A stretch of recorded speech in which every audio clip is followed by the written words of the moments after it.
Okay, welcome back. This is the October 27th, 2021 work session of the Penfield Town Board. I'll officially call this meeting to order.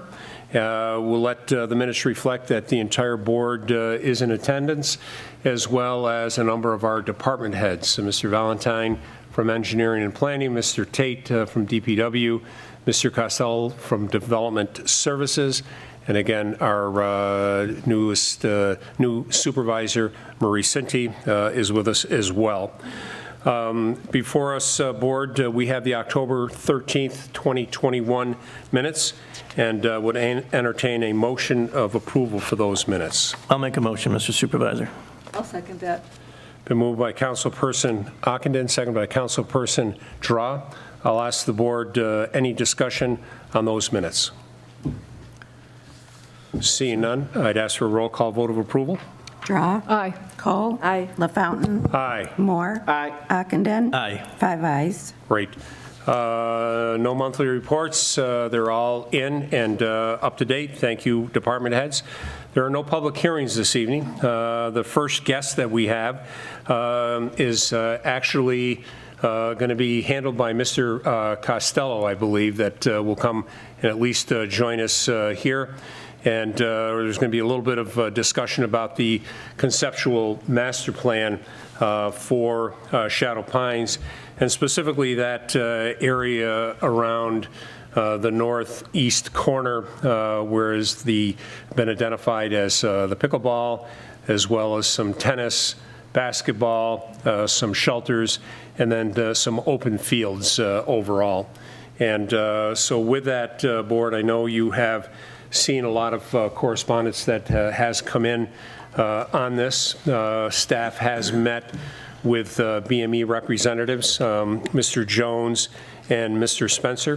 Both of them were unavailable tonight due to other commitments, so we just wanted to make sure that we keep this project at least moving forward, answering any questions the board might have, and making sure that if we're missing anything that we go back to our engineers overall. So I want to just take a moment and highlight a letter or email that came in from Mr. Spencer and from Mr. Jones, and they ticked off a number of different bullets. So you have the plans in front of you. They'll be up on the big screen as well. So I think that BME, in conversations with a number of residents, they've incorporated some elements that were requested for pickleball court layout. And I'm not going to say that this is final. I'm just going to say these are some of the changes since the last time the board saw this. Removal of 2 tennis courts, and so that went from 4 to 2. The basketball courts have been rotated north and south. Incorporation of a stormwater management facility along the eastern portion of the site on Whalen Road. Mark, thank you for driving. The parking lot has been expanded to include 119 spaces with handicap spaces located at or near the pavilion and near the pickleball courts. Coordination with the Monroe County DOT regarding parking access. The access point to the north located within the turn lane of Whalen Road, exit only lane for southern access points per recommendations by the county DOT. Water service coordination with Monroe County Water Authority. Water Authority is in support of connection of water service from the main located on the east side of Whalen Road. A number of deep hole tests were taken. This was to ascertain the bedrock depth as well as stormwater management area overall. And so a number of those pits were dug and are included as part of the plan. The group did do a site walk with mountain bike group, and they conducted that and are working on input feedback from that regarding bike trails and amenities to the property. The mountain biking schematic plan is currently being developed, and we should have that here shortly. And then the RDGDA, which is the Rochester Disc Golf Group, hosted a fundraiser on Saturday and Sunday, October 23rd and 24th, to introduce disc golf design. And they had a relatively good turnout. I understand they had a little bit over 160 people that attended that event during those both day-long events. So with that, board, and I know you've had a chance to take a look, any thoughts, comments, additional recommendations that you would like myself and staff to pass on to BME? Mr. Supervisor, real quick, I'm looking at that map, and maybe I just missed what you were talking about, but Mark, where your cursor is, what are those? Are those field? So these are the pickleball courts. It's on the southern end here.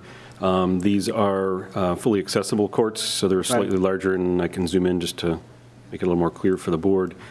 So there's 3 inclusive pickleball courts, and then there's 12 regular pickleball courts, and then we've left it with room to the south if and when in the future there's ever need for an expansion. And then there's a centrally located pavilion, was as part of that to be kind of in that mix as people are waiting. There's a pavilion to hang out in and wait out of the elements or the sun or the weather if and when you're waiting for an opportunity to get on the courts. And then, as the supervisor shared, originally this had 4 tennis courts, and as we have tennis in our other facilities, we thought the need wasn't as strong, but there is 2 tennis courts here. The basketball courts are located just north of that. And then the main pavilion with bathrooms, and that could be a rentable shelter on that end with bathrooms that would service all those areas. And then, Mr. Supervisor, you were mentioning it earlier, and I think there was a meeting regarding mountain biking, probably on what I call the back 9 of this property, which is, probably the appropriate place for mountain biking to occur. And there was some discussion, I believe, about a pump track or something like that was put into the conversation that I think, maybe needs to be explained a little bit more. Am I correct on that? Was there some discussion of a pump track? There was discussion of a pump track. That has not been committed to by anybody at this point in time. I think that in talking to the groups that were involved in walking the site with our consultant, somebody made a recommendation, and that's a good zoom-in area right there, Mark, right by the barn area, just to the south and east of that a little bit. Somebody had recommended that would be an ideal site for a pump track, based on the fact that there's high visibility. Parents could watch their kids as they're on the pump track. I do know that you and I both know, as well as Mark, that pump track was not a recommended use for that site as we were going through the types of uses that we would like to see for that site. So it was merely a discussion. There's been no design detail for it, to my knowledge, to this point. It's still something that we have to talk about, but again, it was not a recommended use for that site at this point. Yeah, and I appreciate you saying that, because you and I were involved in the Land Use Advisory Committee, and I recollect that the committee overwhelmingly did not recommend a pump track on this property. Maybe a pump track somewhere else would be more appropriate, but not on this property. And I'm glad to see that no final decisions have been made, because certainly, I would not support a pump track on this back 9 portion or on the front 9 portion. Moving forward, I think we could maybe find somewhere else for something like that down the road. But I just wanted some clarification. Yes, and as you note, even the plan that you're looking at tonight, that is still an evolutionary process. We Right. can move things around and change them as we need to. It was just something to give you as a basis to look at to see if you're comfortable or not. But we have not yet met with the consultant in terms of any type of design details for the mountain bike trail yet, or the pump track as well. So Okay. it's all conceptual. All right, yeah, and I agree with that it is conceptual. I appreciate you reiterating that. I just, for the record, want to state my my opinion that I am not supportive of a pump track moving forward on the property. Thank you. Okay. Board, other comments? Can I have just a Please. question? Thank you, Mr. Supervisor. Mr. Valentine, if you could just go back to the original front nine there, you're right. The parking area right there for the 119, I believe you said, cars? Yeah. So I was in there, actually walking in there earlier today, trying to get a visualization, to visualize how that would be. Where it is right now, there will be no more trees removed from that area to access that, to build that parking lot? Am I correct in that? I haven't walked it more recently, but this does show kind of these bubbled areas is what the original tree line was. Right. It's been, let's say, thinned since then from, dead trees and ash trees, so I can't say that this hasn't been updated. That's something we can, as we focus in or hone in on this is more the final plan, we can ask BME to overlay that on an aerial photo, and then maybe we can have a better assessment, and then, as we get down to the final plan, have them go out and identify, okay, if we slid it 10 feet this way or 5 feet that way, maybe if there was a specimen oak tree or something, that's in the way that we could adjust. Obviously, there may be some other trees in there. We have to do some grading to level out to get the access in, level the parking. Sure. So there may be, further impact to trees. This, and it's hard to see on the image, but this bubbled line was what it was originally, but that was way back when it was the golf course and everything else, and obviously we know that's since changed. Great. No, thanks. I'd just like to see what. Yeah, and I think because once we kind of solidify this a little bit and the board's more comfortable with it, we can take it to that next level and show it, overlay it on the aerial, and we've had that in a couple of iterations, look at that and then, maybe go out there and identify if there are some specimen trees that, we can look at where those, if they land in some of these areas are not intended to have trees removed out of them. The front area, we're looking at stormwater where there's, we have to do a pond similar to, a subdivision. We're adding a lot of impervious areas to meet DEC and EPA regulations. A pond, some biofilters, those areas need to be added. But as part of this, in the overall layout, I can see, putting landscaping back in. So while some trees need to be removed, I'm sure, BME's working on a landscaping plan to, we have to plant the pond, plant the biofilter areas just to meet regulations, and then, as developing a whole area, you'd come in with a landscape plan as part of that. So, while they may be small, now I drove by Rothfuss Park today, and I remembered when that was planted with little saplings, and there's Right. large willows, and that's filled in very nicely and grown up quite quickly. So, Thank you. Thanks. It's also noted that the plan is really a multi-year plan. It's not going to all happen overnight, and certainly a lot of those trees along Atlantic Avenue are going to stay in place for a period of time, but as Eric knows, he's been over there trying to thin out the dead ones over the last 2 years. Eventually, you're going to lose a lot of those trees just because they're going to get older. They're going to choke each other off, and eventually we'll probably have to do a replanting program somewhere along the road to embellish that area. Thank you. Okay. Board, other questions, comments? Mine's kind of a spinoff from Councilperson Draw's questions regarding the trees. So this new plan, it kind of turned it, right? It was more kind of an east-west diagram in the last proposal, right? So it's kind of be turned more parallel along Wayland Road. So my question would just be, is that upper northwest corner going to remain natural? Because I think before it was kind of shifted the other way, where it was cleared, towards the west, towards Harwood Circle, if you will. yeah, I mean, generally we're showing some pathways in that area, to kind of interconnect with that. Most of this development is in that northeast corner. That's kind of where we were even back with the land use committee was kind of looking at that northeast corner being near, the state highway of Atlantic Avenue, keeping, if there is going to be development, would be that end. We are looking at, a pathway connection to Harwood, so those residents have an access into the property, and then, adding some additional walkways. We're looking at where sanitary sewer may connect, so there may be a sanitary sewer connection to Harwood. Out of the bathroom, we'd most likely have to pump it anyways. We'd, pump over that way, but right now, other than, possibly some open field multi-purpose areas, they're not showing any further development, on that west side. And I think, Jim, you just kind of touched on the existing pine trees that act as kind of a buffer from Atlantic Avenue into the park. Right. Can you just highlight, Mark, where again that would land on that proposal? So that's this kind of area here, and again, this was kind of pre-current, cleanup. I know Eric and his crews have had to, thin some of the ones on the front side. Right. A lot of those trees are reaching their mature age, dead, dying, so they've done some cleanup on that, but this is in this area here. So that's showing a pathway which is out by the road, and then, potential pathway access through there, and I'm sure there are, some of the residents already kind of have pathways, through in that area, so that may not necessitate any additional tree clearing to kind of come in that way. I know the cross-country team kind of runs a loop path down through that way now and is mowed along the roadway. Yeah.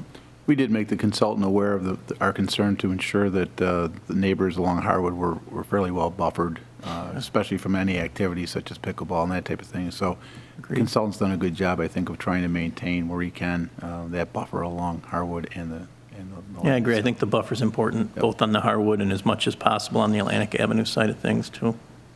Thank you. Okay. Board, other questions? Just, if I can, Mr. Supervisor, just going back to what Councilman Akden was talking about with the buffer, that just kind of triggered my memory. So what we're looking at right here does respect that 200-foot buffer. Is that correct? Yes, and again, it's hard to see. I'll kind of trace the north-south line. Here's the 200-foot buffer line that comes in. That buffer did allow for access and pathways within it, so we're showing access on the north and the south to get to the parking. We're showing walking paths through it. There'll be stormwater stuff in there, but to our best understanding, that did not allow development in that, so that's the pickleball courts are outside of that, the basketball, the parking, as well as the pavilion is all outside of that, so this is that 200-foot line that comes up through here and then stays off of Wayland that distance. Okay. Thank you. All right. Other questions or comments? Well, when we're looking at this really is the active recreation area of the whole plan, right? Because the mountain bikes or the disc golf, that's not the town actually putting that together. That's actually groups of people that are invested in these things. This would be all us, right? It'd be the town, be the one that would be building and funding the pickleball courts and the tennis courts and so on. So Yeah, the I think conceptual there's plan some- would be Yeah, if you look at for the it town. with our arrangement and our partnership with the Little League and others, where it's still the town property. It's still our property, the public's property. They have the ability to go in, work with us, and have contracts or whatever else the case may be to do improvements to that area to accommodate whatever their particular use is. But in essence, yes, the northern portion is the active area. As you move further south, it becomes less active, much more passive, and then when you get to the back nine, the old back nine, that is totally passive at this point, so. Right. So this would be, looking at this would be now prioritizing what would we do first and what would it would cost, and is that going to be the next meeting to talk about what everything would cost within the pickleball court to a tennis court to the restrooms? Once the board has decided on a layout and what that looks like, then we can do the deeper dive into actual design work overall. So a couple of things to think about. We've had a couple of residents that have sent in emails indicating that ask this board to consider less concentration of hardscape, so that's asphalt parking or pickleball courts, tennis courts, and basketball courts, and to keep it more natural. So we've had a couple of emails come in, and I believe the board, I forwarded those to the board, so they have that. We did have, Marie and I did have an opportunity with staff to meet with Jim Froome last week to talk specifically about pickleball. And he identified a number of items in a memo that I think I forwarded to the board as well, so that you all have that for some thoughts and some considerations overall. So I think the next step is that, again, this has been put together. We've had 2 or 3 renditions of this. Are we starting to get closer to where the board wants to be with this? Do you want to see no tennis courts at this location? Do you want to see the bathroom facility possibly moved? Do you want to see less pickleball courts? Do you want to see more pickleball courts? I think right now, over the next couple of weeks, really to hone down on a plan and the path forward, and then take into account a number of things that Maria and I did speak with staff and Mr. Froome about, is things like we have to go through and look to put together some type of an agreement similar to what we've done with Little League and some of the other organizations that we work with as to who is going to do what and when, and contributions and things like that. So we need to continue to narrow that down to come up with what that final plan might look like. So the challenge to the board would be that for our November 10th meeting, that we come back with any final thoughts, edits, ideas, and things like that. Great. Thank you. Right? In the meantime, Mr. Valentine, I think you volunteered possibly to go through and put together an overlay. Yep. So I think if we could do that, I think that would be a plus as well. All right. Board, anything else before we close this out? All right, we'll show this back on the agenda on the 10th of November, and to bring that to the next logical phase, if you will. All right, we'll move on. Our second guest, requesting permission to allow subdivision signs in right-of-way at Piccadilly Park Subdivision. We'll invite those individuals to come to the table and then identify themselves for the record. And then while they're doing, before you do that, I'm going to ask Mr. Tate to tee this up. The board does have the materials that have been submitted, but I'll ask Mr. Tate to tee it up a little further.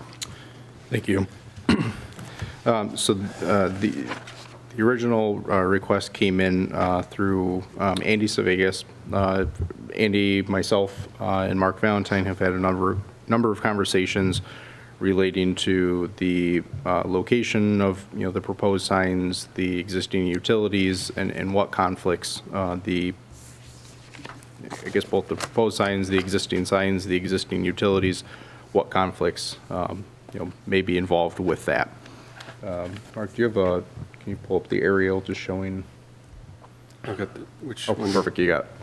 So my understanding is that the request is to install new subdivision signs leading into the actual neighborhood, both at Qualtrough on the Qualtrough and Scarborough, and Dundas and Scribner, both on the north sides of the road, kind of leading into the neighborhood, both within the right-of-way.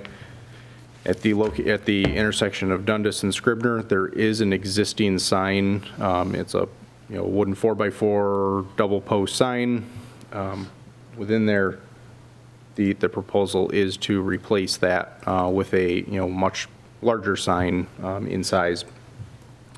My understanding is also that the foundation for that, while it looks like a large brick and mortar structure, it does utilize posts in the ground rather than being a concrete foundation for that. We have also had an opportunity to take a look at what existing utilities are kind of in that general vicinity and area. The electric coming into the neighborhood, while it is overhead on Scribner Road, does come down that pole that you can see in the corner, or in that picture on the opposite side of the intersection, and runs underground down the road. So it's on the opposite side. That wouldn't be an issue. Same thing with Frontier, and with the proposed and kind of currently under construction green light fiber optic conduit is also going to be on that south side of the intersection. So that's really a non-issue. What is existing on the north side of that, the road in that intersection right now, is both Monroe County Water Authority's water main and a gas main from RG&E. The gas main is approximately 3 to maybe 4 feet to the north of the existing sign, and the water main is about 6 to 7 feet south of the existing sign. Coincidentally, while the contractor for Greenlight, had to call a stakeout in prior to their work, I was able to benefit from that to see where the actual utilities are marked and staked out. And maybe Mark can speak a little bit. I know Mark and Andy did stop out and take a look at least this intersection and location for the proposed sign, and did put some stakes out a little bit kind of further to the west itself, showing where it could be, and to try to locate that without, or while minimizing any utility conflicts. So yeah, Andy and I had the opportunity, I think it was last Friday, met with Jessica on site. One of the questions came up, obviously, first with utilities. Eric provided all the utility information. We went out there with that, and then as well as concerns for site distance, as there always is. So we went out there, met Jessica. You can see the wheel in the picture. We took the wheel, made sure it met the federal highway regulations for site distance. So we actually placed the lath, the sign, the proposed sign, and provided it to the board, is slightly wider. So this would be the front of it, this would be the back of it, but the sign is a bit shorter than what's there now. So it does meet the site distance regulations set aside by the Federal Highway Administration. As Eric had shared, there are some gas mains running down the backside.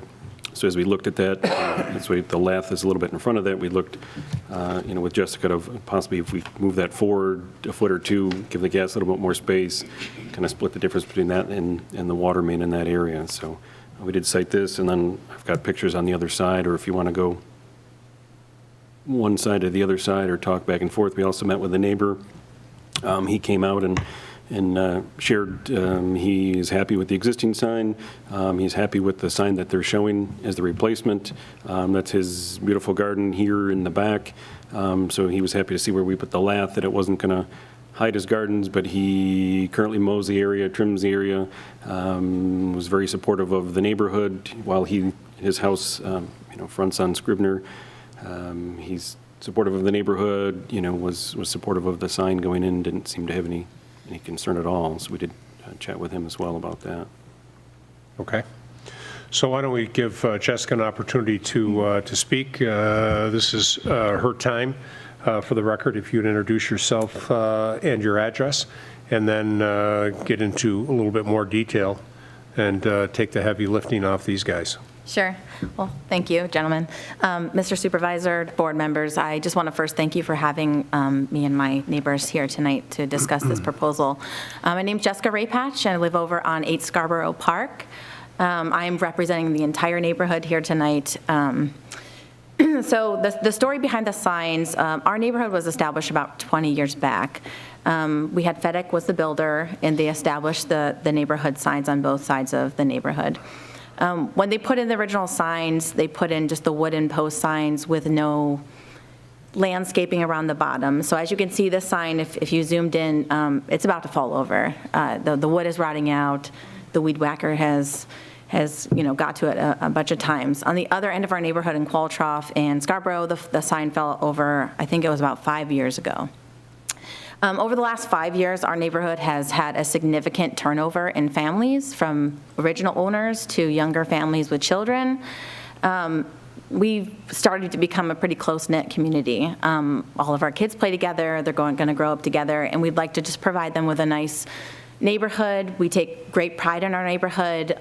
We all respect each other's properties. We take care of our lawns and our yards. So we've been talking about this for the past year, and I had volunteered to just step up and go through the process.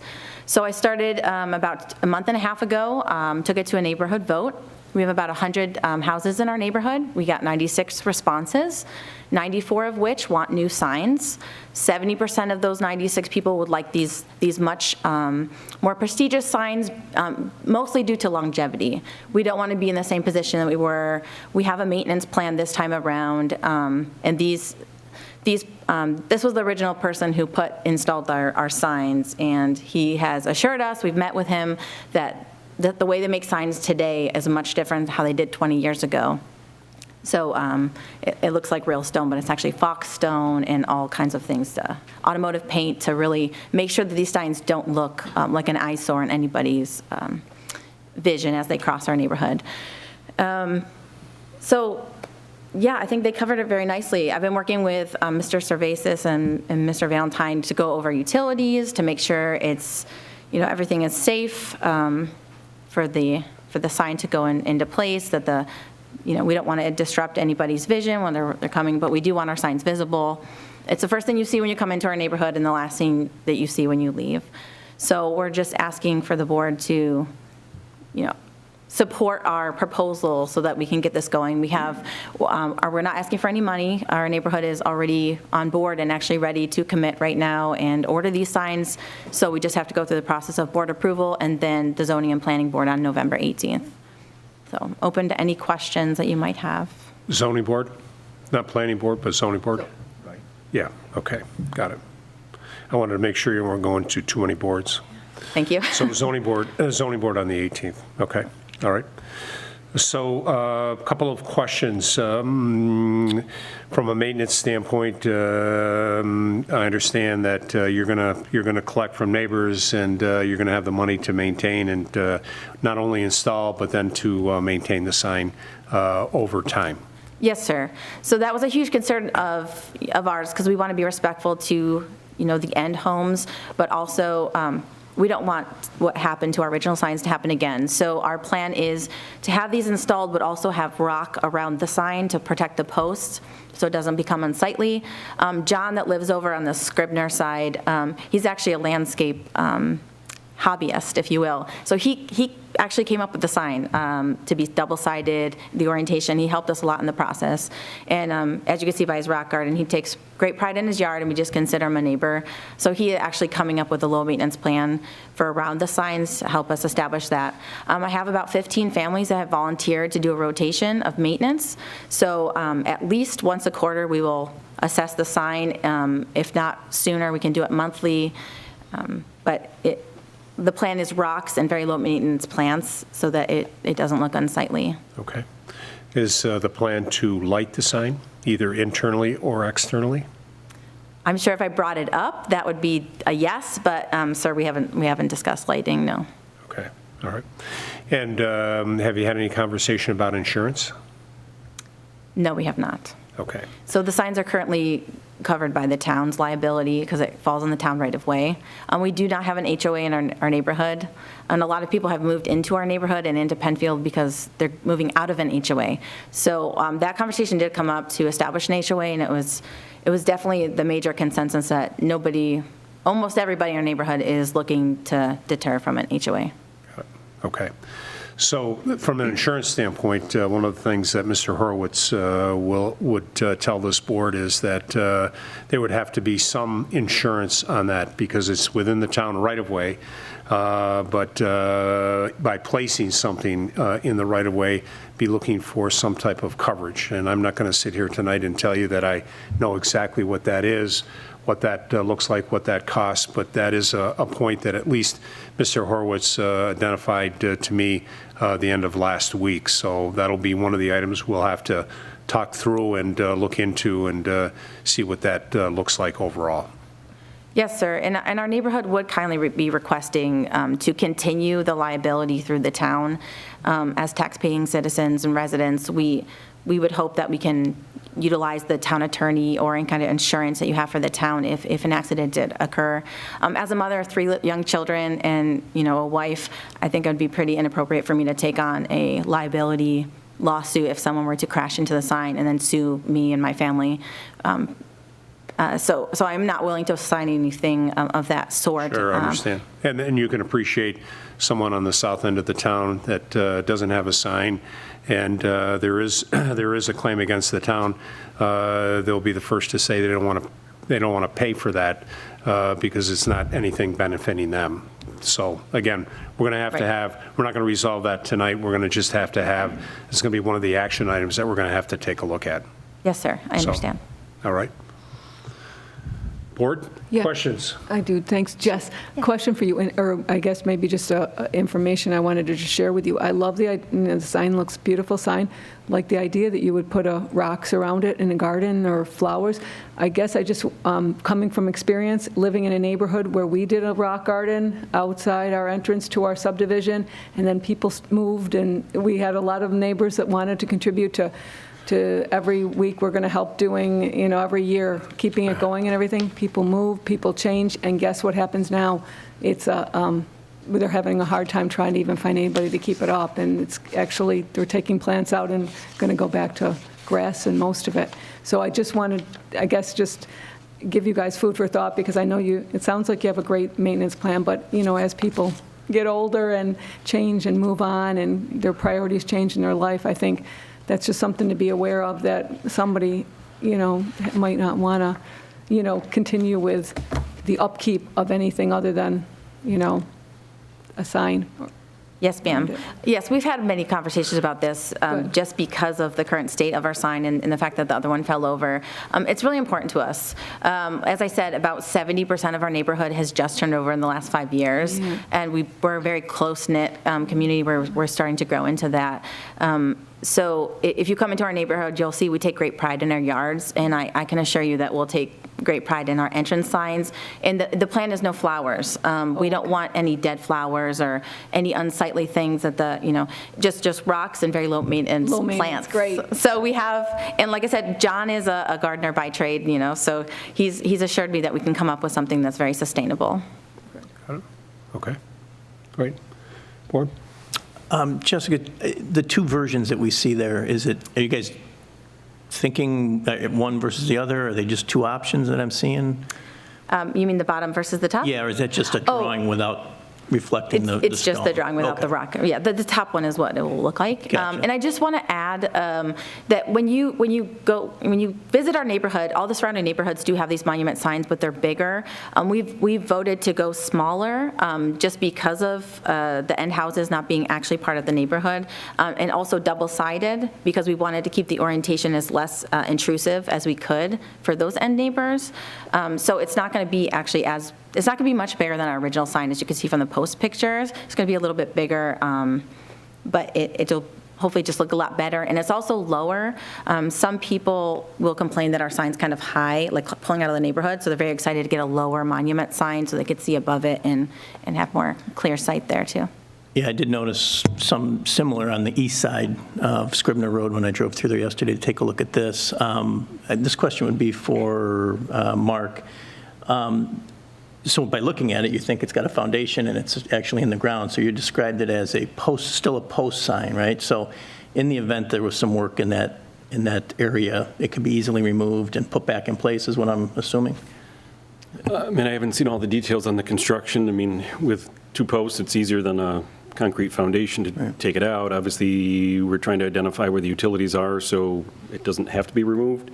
We don't want to be over top of either water main, gas main, or any other utilities, so hopefully it's well out of 5 feet from each side, so it's out of their realm. But being a post sign, it's, a little bit easier to remove than would be a concrete construction. Great. And I'll just add, I've been learning a lot in this process. I'm no engineer, but I've been working with Bob quite a bit. I went to his shop a couple times, and he said it does look like a huge sign in the ground, but there's actually 2 metal rods that go into the ground, and they can be removed for utilities. Gotcha. All right. Other questions? Yeah, a couple of questions, Mr. Supervisor. Sure Just thing. kind of want to shift gears a little bit. We've talked a lot about the sign on Dundas and Scribner, but can we take a look at the sign over there on Scarborough and Qualtrough? And one of the questions that originally comes to my mind is that the sign is now being proposed on the north side of the street versus the south side of the street. And so, Jessica, whether you or town staff, can you explain maybe why the shift in the location of the sign first? Yes, sir. So the original side was, you're right, on the opposite side.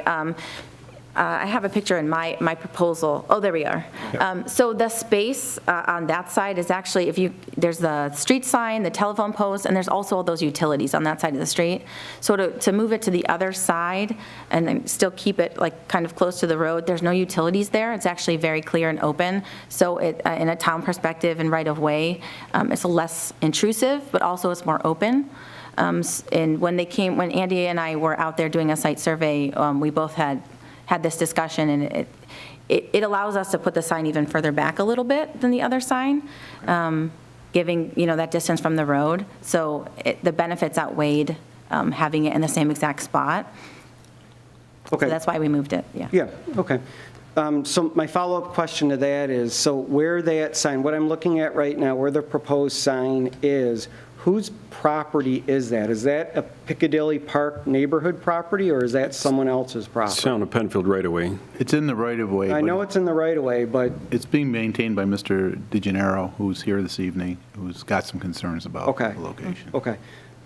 All right, so I guess what I'm getting at is the owner of that property is not in the Piccadilly Neighborhood Association. Is that correct? Both ends, they are not. We Okay. just consider John a neighbor because we Yeah, talk to okay. him often, but, Okay. yeah. So my follow-up question then, and I always ask these questions when we're doing, similar type of initiatives, is that has your neighborhood, or you, since you're kind of the leader of the neighborhood, have you met with the owner of, I'm looking at a map online, is it 1620 Qualtro, is that Yes. correct? Well- All right, so have you met? We've met, yes. Okay. So our neighborhood, actually, before we even started the town process, one of the check marks that was very important to us is to talk to the owners. So I did go and talk. Unfortunately, his wife had, I think it was, sorry, I didn't want to HIPAA, yes.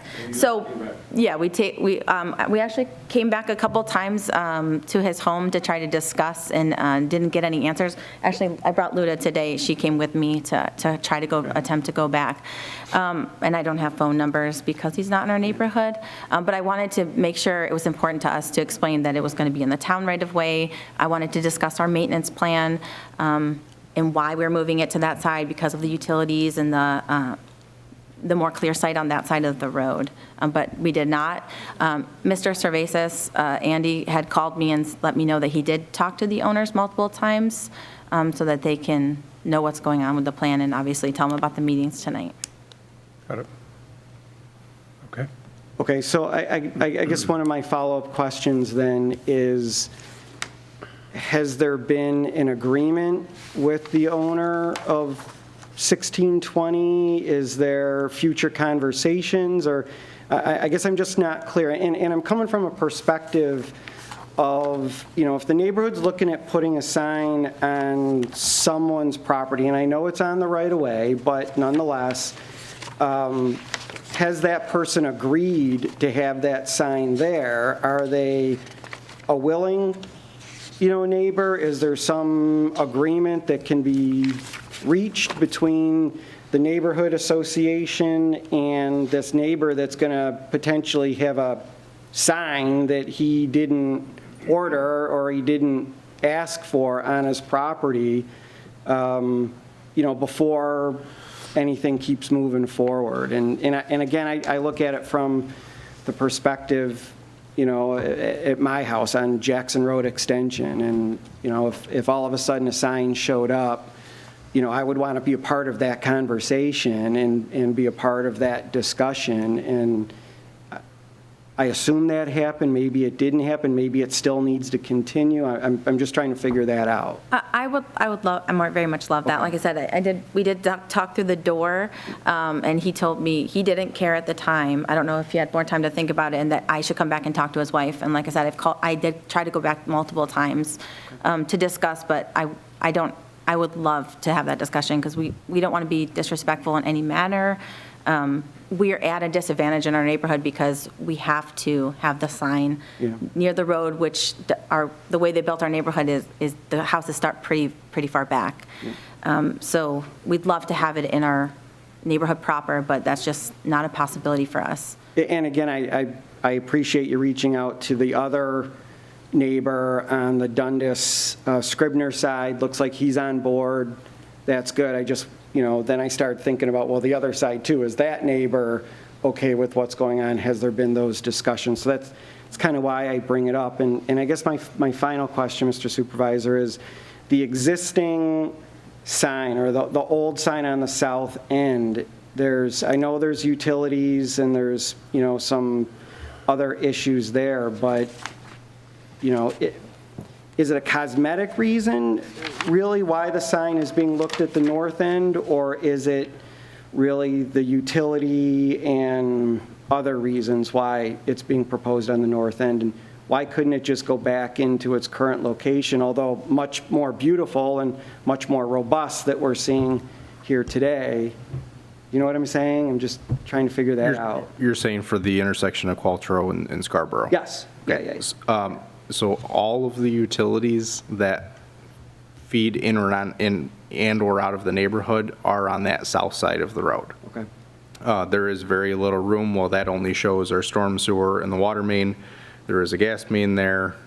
Frontier, if I remember correctly, did feed off of poles out on Qualtrough to help backfeed into the neighborhood. I know Greenlight is coming, a portion of the way down there as well. There really isn't very much room at all. Whereas the north side, there are no utilities at that corner. Okay, I would just encourage you to continue those conversations and try to come up with some agreement of some sort. We have Mr. DeGennaro here if Yeah. you want to hear his concern. I'm sure he's going to share it. Certainly welcome. Please come forward. And introduce yourself, address for the record, please.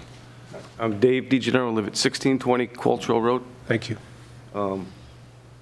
We've lived, my wife and I, 17 years, and we didn't have the sign for 17 years. And I don't know if they realized, the people that petitioned for the sign, realized that my house is a Penfield landmark. It's the Lawrence Johnston house. It was built in 1832. And that's a part of the reason, in the maintenance, who's going to weed eat around it when I cut around it? Who's going to, there's maintenance, and I guess the sign was on the other side, as long as we live there. And that's where it was, so. Dave, are you cutting the grass to the right, to the roadway? Oh, yeah, I cut it to the road, weed eat to the road, do everything, leaves, everything. So, like I said, it's a Penfield landmark. It's the Lawrence Johnston house, built in 1832. And if you see this, and I look at the area where it's going to be, and you guys are showing me that, it's one of the reasons, as far as, and also with the maintenance part of it. And it's pure vanity, the reason to have it on my yard. It's just purely a vanity reason. There's no, you can still, if it's only 2 posts going into the ground, the other one is 2 4x4s that go into the ground. Previous sign. You see what I'm saying? And they're just putting 2 metal posts in the ground. It doesn't seem that much more intrusive to the whatever's there. Okay. And the pole in the way, I don't have the phone pole, but it's part of a neighborhood. All right. Anything else you'd like to add? That's pretty much, I don't know. That's pretty much it. I don't. So you're a hard no. Yeah, me and my wife. All right. I just make sure that there's no misunderstanding as to where folks are. It just doesn't. It won't help my property at all. You can see how far it's like an acre deep before their houses start. Well, I'm not a part of that neighborhood. Okay. If I was a house in that neighborhood, yeah, that'd be great. Maybe I might not even want it then. I don't know. Okay. All right. Thank you for your input. Appreciate it. Any Thank you. questions for me? That's it? What's that? That's all the questions you guys have? Yep. For right now, that's all. Thank you. If we have others, Mr. Costello will reach out, follow up accordingly. Thank you. All right. Absolutely. Thank you. Thank you for coming in. Board, any other questions for Jessica at this point?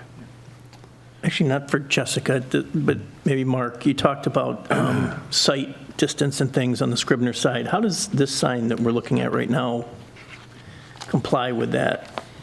This sign doesn't exist currently, so this is going back to, I think, as Jessica shared, That's the one this that- is an image from That's the one that 2000. fell. This is a 2007 image, so I couldn't assess what the existing sign was. Where they had shown it, we did assess that, and being in a more open area, they did slide it back from the road, so I didn't see a concern, with where they had it located. This sign, this is again a 2007 image, so it's not currently out there at the moment. Right, but so you wouldn't be looking at putting it in the exact same spot based on We'd have to go out there traffic. and assess. So, as we went out there before, with Jessica, we wheeled back 15 Right. feet from the right-of-way, make sure you've got the sight distances from there. We can wheel it off and see.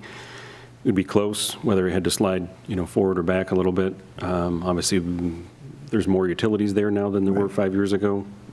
Green light wasn't a thing then, whether Frontier was there. Obviously, the water main and the storm sewer was there, but, now we've got, a lot more fiber and other stuff that's in that area, so we'd have to go back and assess what else is out there or what's been added in the last 5 years that wasn't there when this sign existed.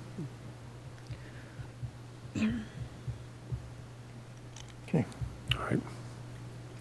Other comments?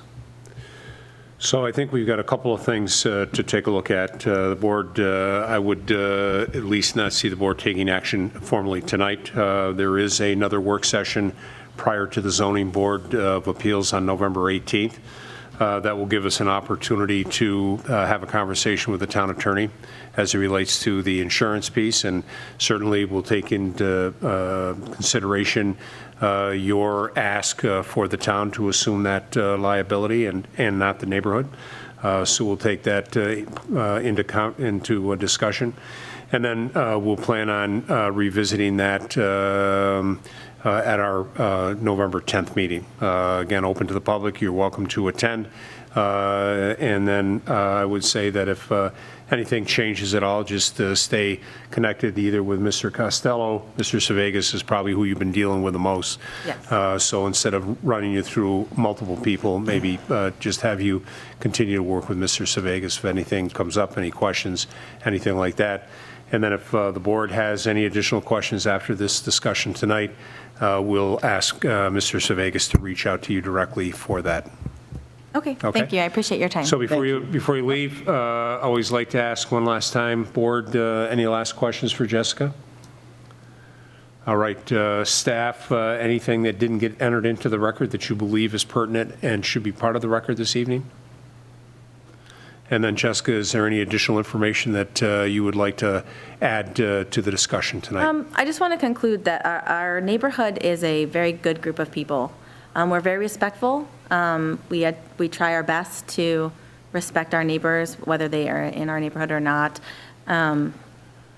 We tried our best to do what was best for the neighborhood, so I just want to apologize if we have offended anybody, and I wish I would have had these conversations, had the opportunity to have the conversations before we came to the board with this, because it's actually very shocking for me, and I would have taken more action to go to the other side of the house to have a backup proposal for you tonight. But I will do that by the next meeting. Okay, great. Thank you. Yeah, whenever you've got that done, if you want to get that in, we'll make sure we get it to the board. Of course. Yes, All sir. right? Thank you. Thank you for your time. Have a great evening. Be well, be safe. Okay, we'll move on to our third guest. This is John Antomaso for a discussion regarding possible development of additional parking for K2 Brewery at 1211 Empire Boulevard and at 41 Wilbur Track Road. And with that, as Mr. Antomaso and Lori are joining us, I'll ask Mr. Costello if he would like to, way ahead of me. Thank you, Mr. Costello. So that everybody can see it, Thank you. and we'll put it over here. I don't know what's best for PCTV. I'm sure that's known and if it's not. Well, I have some, In any event, I do have some photographs of John. so why don't we, Cos, if you wouldn't mind, I do have some additional, yeah. Hand them out to the board? yeah. Yeah, maybe if you have a couple, maybe John, we could put one here, but I was thinking, Cos, why don't you go over here? You can use the mic, you can pretend to be the attorney for the night.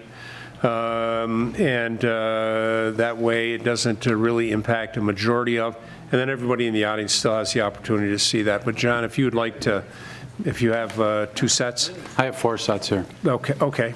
2 will probably get us by. We'll just share those. Yeah. So, thank you.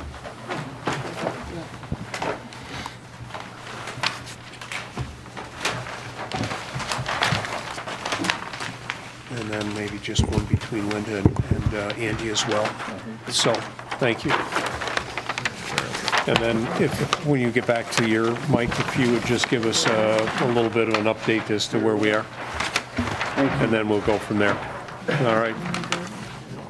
So actually, think of it this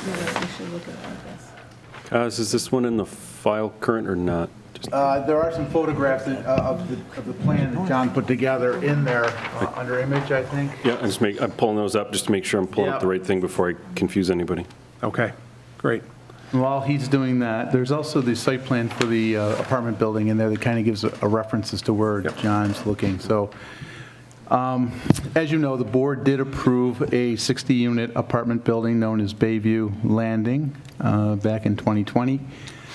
In doing that, the developer, Dr. Howitt, also offered to provide some parking area to accommodate or help accommodate the parking situation on Wilbur Tract Road, because he understood that right now he's allowing K2 Brewery to park people along that right-of-way on private property. And K2 understands that it's at the point in time that Dr. Howitt starts developing the site, they will no longer have that property for parking purposes. I talked to them, and also John, a while back, indicated to them that, and I know John's been working feverishly to try and find alternative situations for them in that neighborhood, and it's not working out the way I think he's anticipated.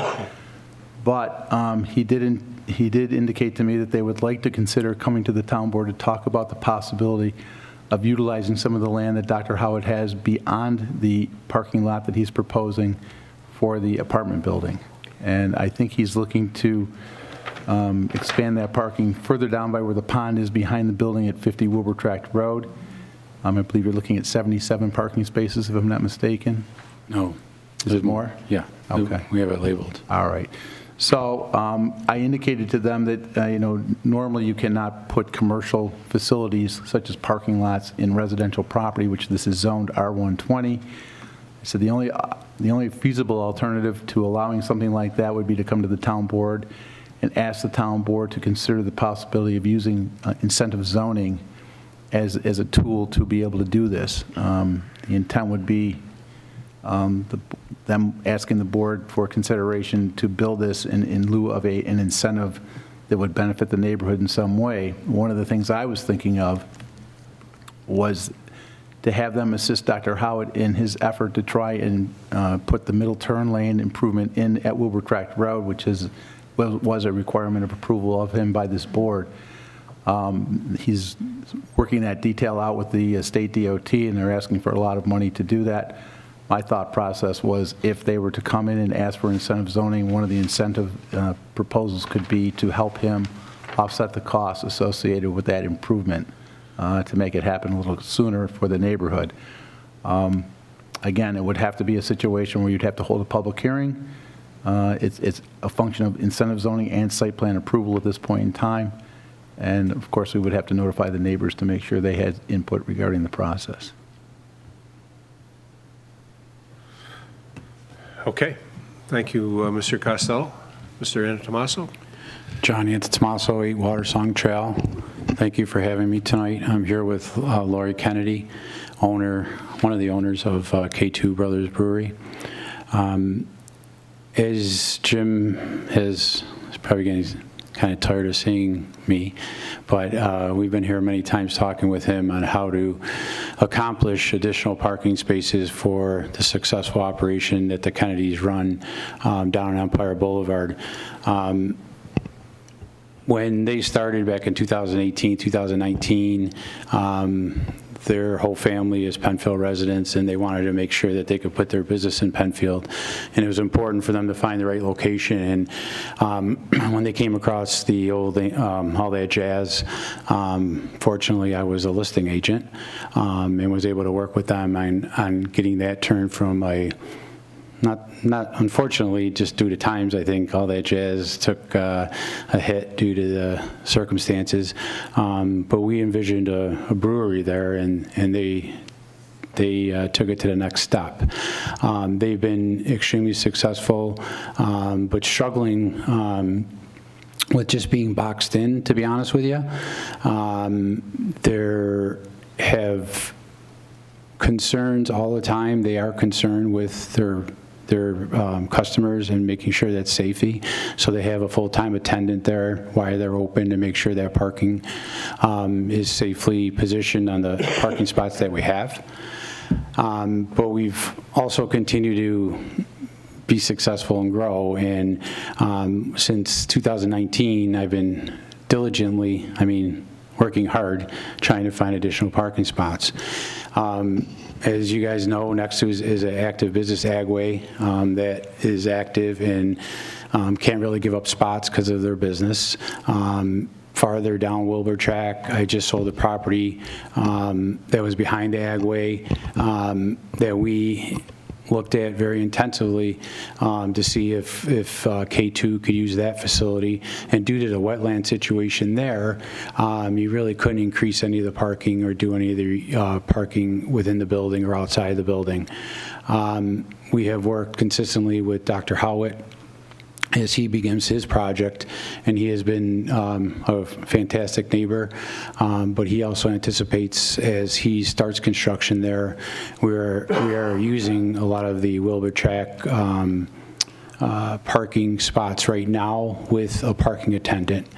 And this was an option that may be available for us, and I say maybe because we haven't worked out all the details. As I talked to Jim, he thought it'd be a good idea to come before this board just to talk at this workshop. But just to correct Jim, because we did give this map a little bit late, we are not engineers. We cut and pasted this drawing just for tonight's meeting. We actually show plus or minus 165 spots here. And that is mainly because there is acreage available. This is a flat piece past Dr. Howitt's proposed parking lot that you see there. It is in the residential zone. It is down in an area where it's very flat and conducive to what we believe we want to do. And we're looking for, again, this configuration might not be accurate because I just cut and paste, but it's something similar to this where we feel that we can put gravel down, get enough spaces, also put a sidewalk for people that come and do maybe want to walk and then walk by the beautiful 60-unit proposed building that Dr. Howard's building. But also we're going to have a shuttle area there where they can pick up, and it might not be in that exact location again. I'm not an engineer, but trying to just figure out what's best for traffic and moving forward. We feel that with a customer base that's repetitive at K2 Brewery, that we can inform them of the situation, and they would be more than willing to park down there and shuttle to our facility, and then we'll shuttle them back. We've also taken a couple other steps, just so you guys know, and just tried. Going across Empire Boulevard is just pretty much impossible. And we looked at the piece of property that's available for sale next to Yeartown Park. Jim said you might be able to construct a bridge, but we weren't sure if the town would do that for insurance reasons. But we feel that that's, of course, impossible. We've also looked at the vacant McGregor's, which is adjacent to us, but down the street a little bit. And we've actually tried to talk to Jim along with some other county people as far as maybe doing a sidewalk or a veranda going down through Empire Boulevard to connect the two parking lots and see if we can get if it would be beneficial to the town, be beneficial to overlooking the bay in some fashion with some benches on the hill or whatever. I've also spoke to Dr. Howard about that. It just seems like a really big climb. Number one, purchasing McGregor's, which right now, due to just the price and condition, it doesn't really suit our need. And then actually putting all that infrastructure in would be a very, very expensive venture. We did go ahead and talk to certain engineers and some engineering and some of our contractors to see if that's even doable. So we've kind of come to a point where we're kind of, I don't want to say stuck, but we're kind of stuck. And as K2's original goal was to someday improve the upstairs for parties, they get request after request after request to do, charity events or political events or just work parties, things of that nature. And we want to do the same thing at some point to the upstairs that they did such a nice job, not only to all that jazz building, if you have been inside there, but also the beauty of the outside and what they have done there with the tents and the sitting areas. We know every business wants to be successful in Penfield, and they are successful. And in order for them to continue growth here and stay here, this is a really critical part, is because we need parking. So I, of course, brought Lori here tonight if you have any questions from the business standpoint. But we like to just get some thoughts, some questions as a start for tonight and see if what your thoughts are. Got it. Thank you. Okay. Board, questions for Mrs. Kennedy or for Mr. Anatomaso? I have one question. If you were to move forward with doing something on the upstairs, are the boys going to put you over in Bellagio, up on the penthouse suite? We've already talked with Dr. Howard if there might be an available unit there even, Got it. just outside Got the it. door. We're always looking. Yes, we would be moving. Got it. Okay. Board, questions for either John or Lori? Yes, Mr. Supervisor, real quick, John, I mean, obviously I'm very supportive of anything that we can do to help K2. It is a great business to have in Penfield. They do very well. And it's, it's good for Penfield residents. Maybe I'm a little confused, but what are you asking for something? Are you just reviewing a couple concepts? What are you looking, what's the goal, I guess? The goal, we'll try to get this before the town board to see what your feeling is to do a project like this, and then working with Jim and hopefully I'm saying this correctly, and seeing what we need to do for a next step. If this is something that would be, because it is in a residential zone, and we need to take some steps in order to accomplish it. Andy, they're looking to see if the board would consider the use of incentive zoning as an option to allow for this to occur. Okay.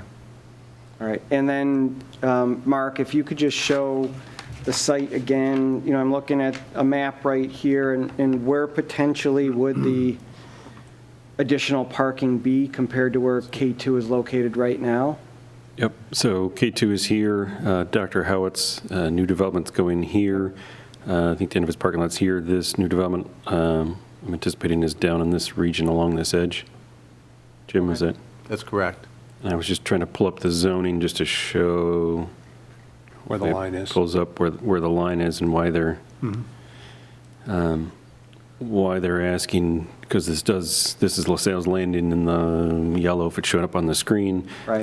The gray is single-family residential, so their parking would be outside of the LaSalle's Landing district. It'd also be in an accessory use without a primary use in that area, so that's why they're looking at the option of going with an incentive zoning. That puts one before this board, and two, you could, grant that, with whatever, you deem to be the incentive for that. And Jim put forth, Dr. Howard is working on the center turn lane, increasing safety along Empire Boulevard, one for his development. Two, it obviously benefits K2 as well if there is a center turn lane, getting people, into a safe pocket. If they're waiting to turn left and two pulling out, they've got a safe spot for that. So this area here, would be in a residential zone. It's down the hill, as you know, along Wilbur Track, so it's, well below, where Old Westfall is. This was, a long time ago, was looking at the development on the hill. This would kind of be along that lower portion of Wilbur Tract, and then Dr. Howitt's developments in this yellow area, the 1211, which falls wholly into LaSalle's Landing District. But the land is owned by Dr. Howlett. It is owned by Dr. Howett. That's why Dr. Howitt's here this evening. They're partnering with him, and they'll have some agreement for that, so it'll be on his property. They're looking to do improvements on his property. Obviously would benefit them, but it's on his land. And we haven't got that far to either do some kind of lease with Dr. Howitt or purchase it.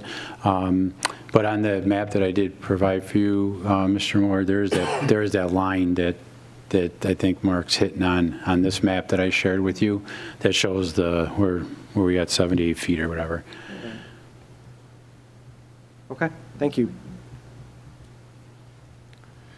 And the stormwater management area that's on here, that's part of the original plan for the apartments, if I recall correctly. That is correct, yes. Being the low spot, if you will, of the property. We'd have to look at whether upgrades would be needed to that facility. As the size of this parking lot, there may need to be more stormwater. Obviously, haven't gone to that level yet, but DEC and the EPA looks at gravel, even if it is a gravel parking lot, as an impervious surface. Got it. So they'd have to look at, whether you do biofilters, upgrade that stormwater facility potentially down the road, obviously if it's, acceptable to the board or, something to consideration. But, as we get into the site plan end of it, we still have to look at how that stormwater is getting treated from that increased area. Okay. All right. Board, other questions? Just one question, Mr. Supervisor. Yes. I heard you say, John, you're looking at least 165 parking spots. Did you say, so you're possibly a lot more?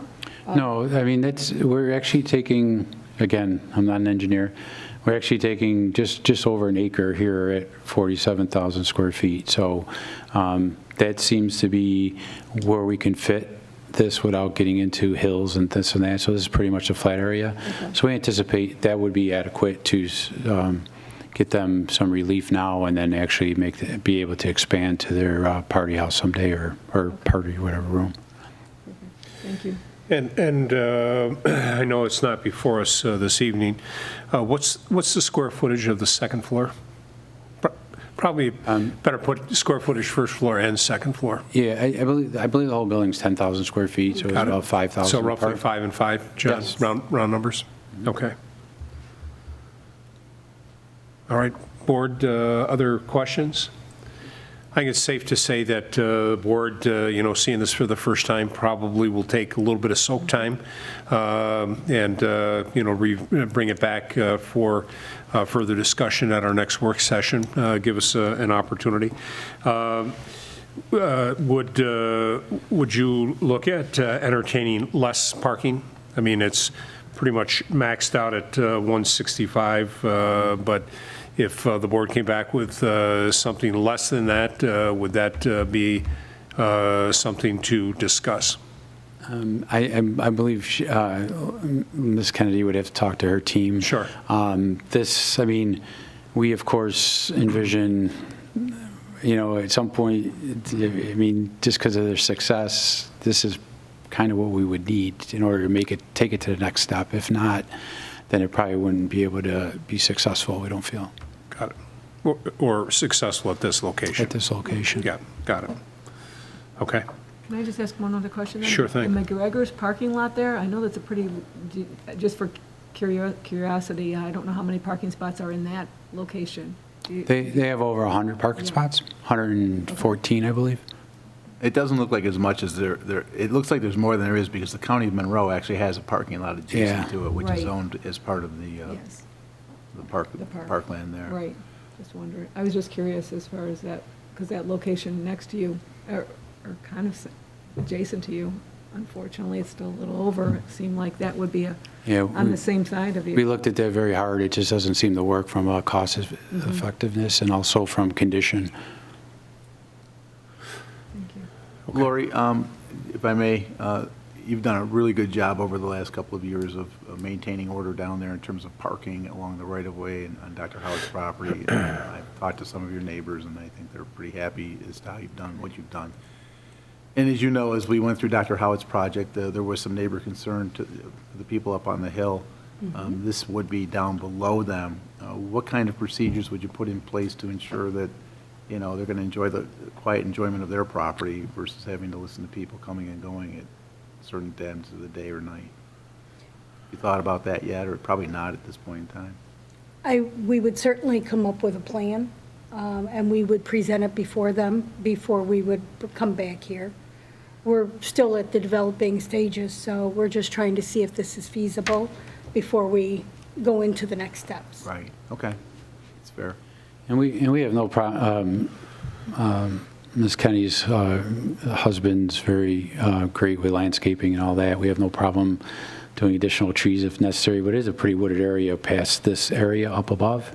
And, we just want to make sure that we engineer the lighting and all that stuff to be effective and safe for their customers, of course.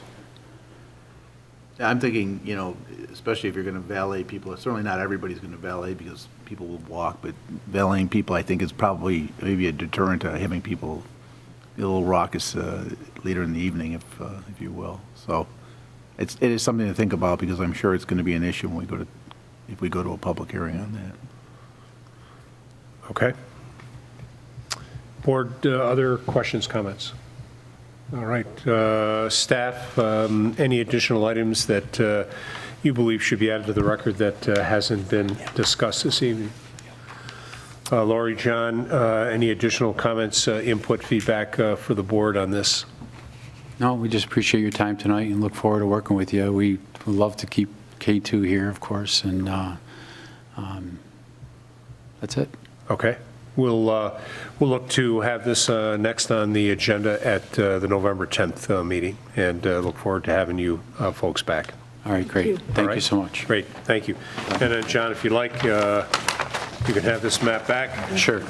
I know these are not cheap to print, and it's always good to have them. Yep. I only put one little note on that just to do some quick math, but with a little whiteout, if you need to do that, you can do that. Might need a little extra. We'll hold a couple of copies so that we have it for the board. All right. John, or you guys want to hold on to? I wrote notes, but I got what it is. Okay. Thank you so much. That looks great. Thank you. All right, we've got one more, John. We'll hold on to the one plus the one from Mr. Costello. All right, great. Thank you. All right, we'll move on to action items. We'll start with item A. This is encumbering 2021 sidewalk funds to 2022. And Mr. Valentine, you have the floor. Thank you, Mr. Supervisor. So I'm here before the board this evening. We have been working, with Hines Concrete is our contractor that we've had the past 3 years. We'd established the contract with them.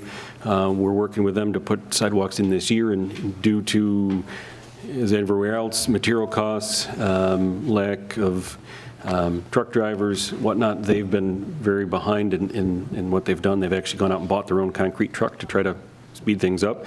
Excuse me, Mark, if we could. Marie? No, never mind. Thank you very much. John caught it. That's perfect. Okay. Mr. Valentine, go right ahead. Yep. So we were working to put the sidewalks here on Columbus Crossing. We've got a spot down on Empire, the locations that the board approved earlier this year. We had them, ready to go, but just due to material shortage, concrete shortage, labor, Hines got behind in their season. Obviously, the weather is quickly changing, so we've contacted them. They are willing to hold their price according to the contract. So we're looking to, if the board is comfortable, encumber that money into 2022. Holding that price with them, we'd be, first out of the box come April, May when the weather breaks to get those sidewalks installed.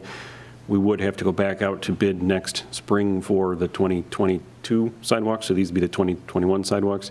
Potentially Hines could still be our contractor. We've got to go back out to bid just because that contract runs out. So just looking for the board, any concerns, questions about encumbering that money into next year to complete the 2021 sidewalks. They were just delayed due to unfortunate shortages and stuff that we've seen across the industry in a lot of locations this year. All right, board, thoughts, discussion, comments? No one, Maybe make a giving us a highlight of what is all involved with what would be carried over. So the current sidewalk budget for this year was $180,000. I believe we've expended some amount less than that, so we would look to encumber what the remaining amount is. So I know I asked Mr. Tate, he didn't spend any money out of that. We didn't spend any. There were some design fees in that, so I think it's in the $178,000-ish range. But we would look to encumber all of that over to 2022 if the board was supportive. That way we could build the 2021 sidewalks, and then, we'd meet with the board in early 2022, identify where we want sidewalks for that year, and then go out to bid and kind of start that cycle over again, with next year's group. So it's just an unfortunate So just delay. Highlight those projects, Mark. Yep. So in this year, let me pull up my schedule. So the board is refreshed as to what that is. Yep. So this year, we had a piece on 250 with the YMCA. We had a piece at Parkview on a curve, dealing with some site distance issues. We've got the Penfield Road piece. We're working along with Dolomite on that section to complete our piece. So Dolomite is going to do their gap piece that was in their deed to complete after the Ellison Heights development went in. Dolomite's working on their piece, and then we'll work with them to complete that section. And then the Columbus Crossing piece, we've established a sidewalk, and then we've kind of, shown that on the plans as we've been working on that softball improvement area. The sidewalks, we had kind of identified those earlier in the year, so we've got that, separately, and then the softball piece subsequent to that. So, rough cost, we were at 156. We'd asked to roll over the 178, so at least, if there are any overages and anything else, we would, have that all uncovered or included in the 2021 budget. It was budgeted this year. The board did, allocate $180,000 towards sidewalks in 2021. Okay. Questions, comments for Mark? Just any concern from the contractor about carrying over this work to next year and still getting next year's work built in as well? For him, this will be the first project out of the box, and then, obviously then everything else kind of falls back from there. He's hoping, there's not delays, at least for us, if we can be, first out of the box, that's good for us.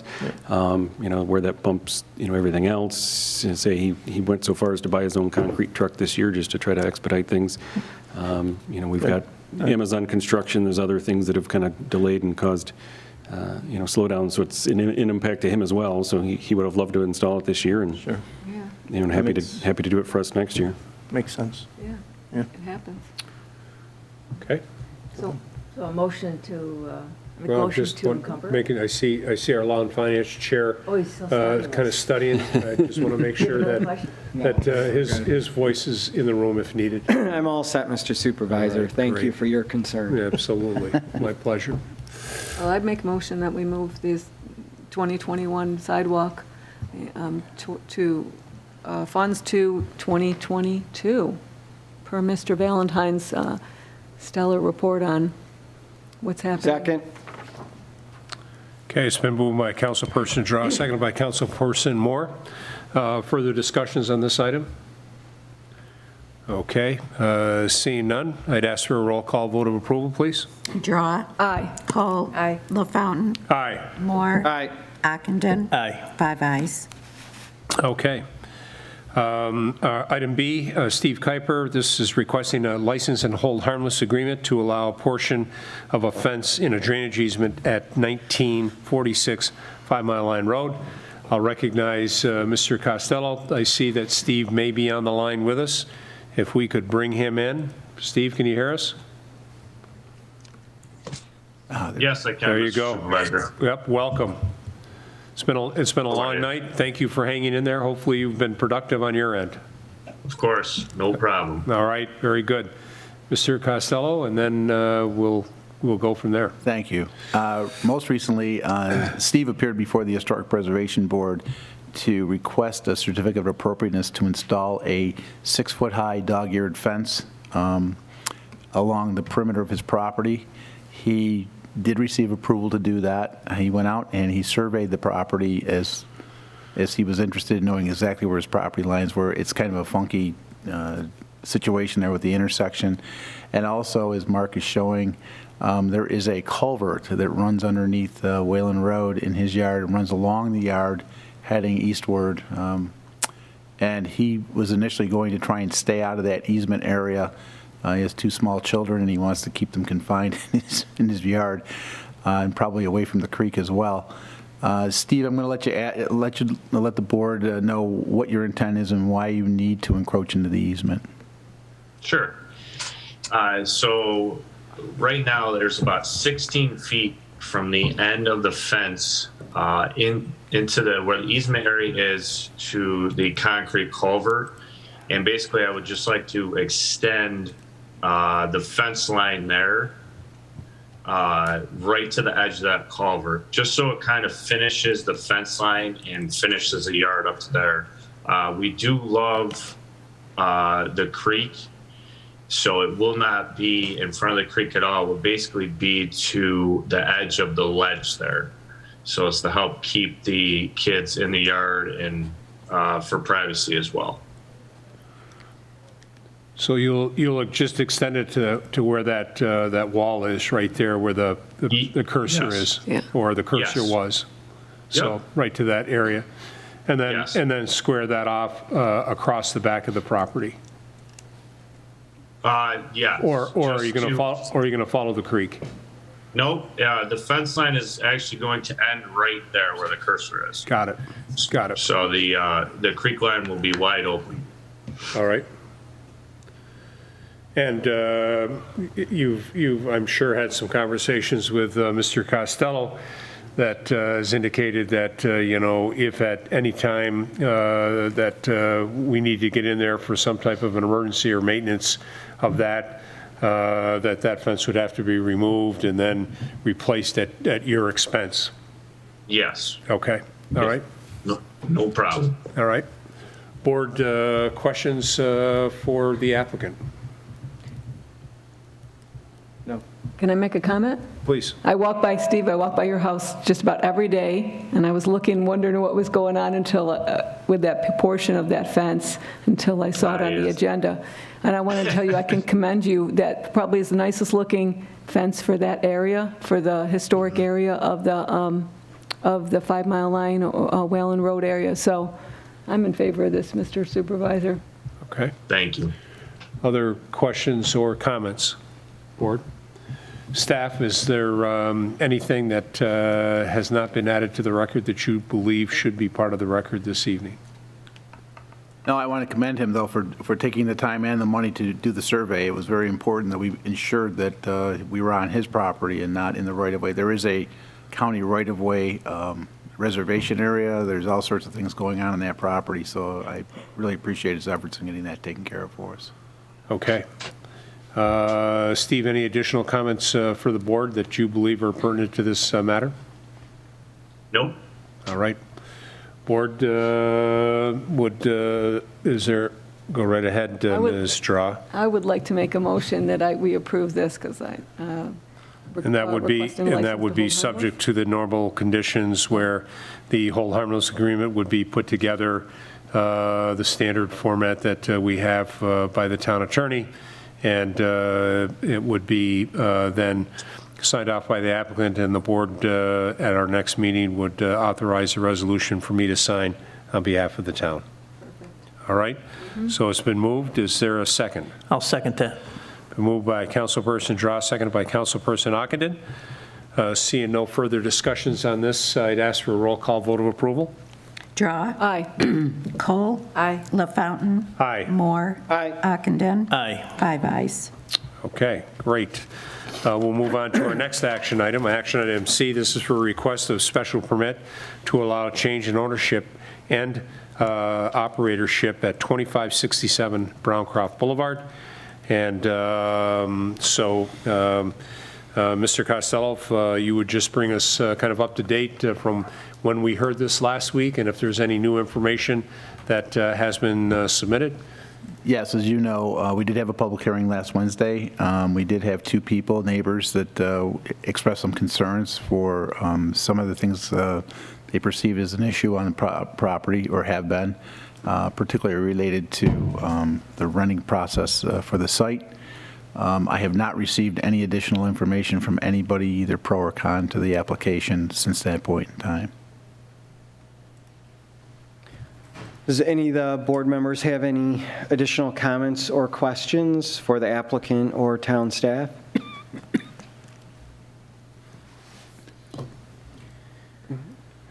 I thought it was a good presentation. He was following everything that was supposed to be done before, and I have confidence that he's going to be working with you or in the town to fulfill the things that are necessary, that will be required based on the last resolution that was written. I want to hear about the sign, when that's going to be created. We're going to have to look at that. Yes, you will. So will the Historic Preservation Board. I guess the only outstanding issue in my mind regarding the application was the board's thoughts regarding the rental process of short-term versus long-term.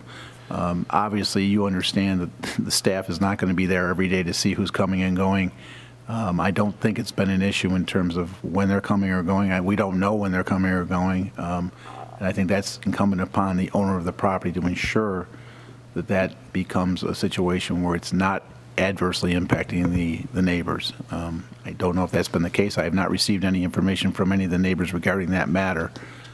But I think it's something that you have to figure out and discuss as to how you want to handle that in terms of limits or not limits regarding timeframes. I don't see how you could do that, because just like you said, how are we going to enforce driving by every day? How do you know if it's a 2-day rental versus, you'd have to have a building inspector constantly going in to check on these kind of things, or, I mean, it's... Well, and the other thing, and as the board knows, we had in a previous work session, and it's still kind of it's an outstanding matter, is the fact that we have prepared, based on what's happening in the town and other towns, a proposed short-term transient rental ordinance that we still have to review and go through, which we will probably be doing in the next several weeks. That would allow for no real specific time frame as to when people could come and go, but there are certain limits that you have to address and criteria you have to address in order to be able to do that through a permit process. So, I mean, this is a different situation because it's an historic site. You, as the town board, has the authority to issue special permits to allow for uses to go into these properties. This will probably stand on its own, even regardless of the short-term transient rental ordinance if it goes into effect, because this started out as a special permit process. It will probably continue to be that for all eternity at this point in time. So that's an issue that I think we're just going to have to wrestle with and make sure that it does not become an issue to neighbors where it impacts their ability to enjoy their property. Well, and I think that's where my struggle is with this particular matter, and it's no fault to the applicant. But, you know, I was on the board when Ms. Wynn came in and started talking about her vision for the property and what she wanted to do and how she wanted to cater towards a certain clientele with traveling executives or traveling professors on short-term assignments, 6 weeks, 3-month assignments with the hospitals in town, the universities in town, on research projects, whatever it was. She presented what I thought was a very elaborate presentation about this provides that level of housing for somebody that may not want to stay in one of your, extended stay hotels and stuff like that. And so it's kind of where I believe that this board, took her at her word when she was talking about that's the type of use, along with a regular 1 year, 2 year, whatever, 6-month rental term for any person that may want to live there that works here in Rochester permanently. And that's kind of what this board voted on.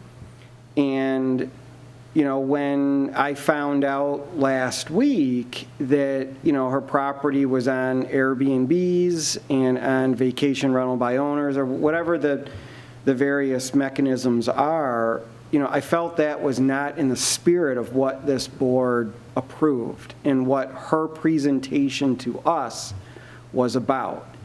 Certainly with the example that the gentleman gave, and I don't know if it's only one example or if there were a lot of examples. I don't know that, but I believe the spirit of what we approved for Miss Wynn was not to be a weekend rental or a weekend getaway or an Airbnb or whatever. It was to be, accommodations for these young professionals, or these professionals as she presented to us, to have a nice place to stay that they can call their home for a short period of time. And so I'm not real happy with hearing that information about the Airbnb and vacation rental by owner. I think it's totally against the spirit of what we approved and what she presented to us. And so I've got some very mixed feelings on whether I'm going to support this or not support this moving forward based on allowing that activity to occur. And I'm going to be perfectly honest with everybody. I tend to agree with the gentleman that was here that the spirit of what we approved was not to have a hotel type setting. And I'm not saying this is, a hotel, but when you have individuals staying for a couple nights and leaving, it starts to move in that direction. I don't believe that is in the spirit of what this board approved some years ago when she came and presented it. So I just wanted to throw those comments out. I don't know how I'm going to vote at this point. And again, that's no reflection on you. I think that was strictly on her and what was presented to the board moving forward. So. Okay. Thank you, Mr. Moore. Other discussion, other thoughts? Can I speak to Mr. Moore's comments for a moment? Hold on. Relax. Board, other questions, comments on this matter? I have a question, Yep. Mr. Supervisor, and maybe it's to Mr. Costello. Could we amend the 13 conditions that were in Ms. Wynn's original proposal? I wasn't on the board when that was.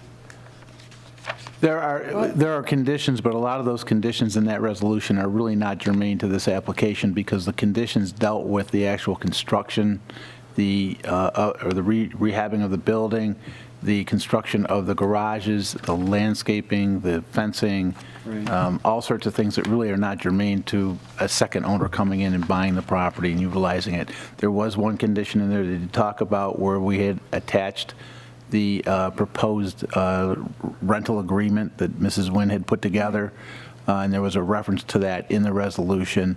And again, it is kind of where you were going with the perception that it would be a little bit longer than overnight or 2 days or whatever the case may be. And I don't even know how many people have been coming or going on a 2-day basis versus how many people have stayed. I know a lot of people did stay during COVID for one reason or another. That might have been good or bad, but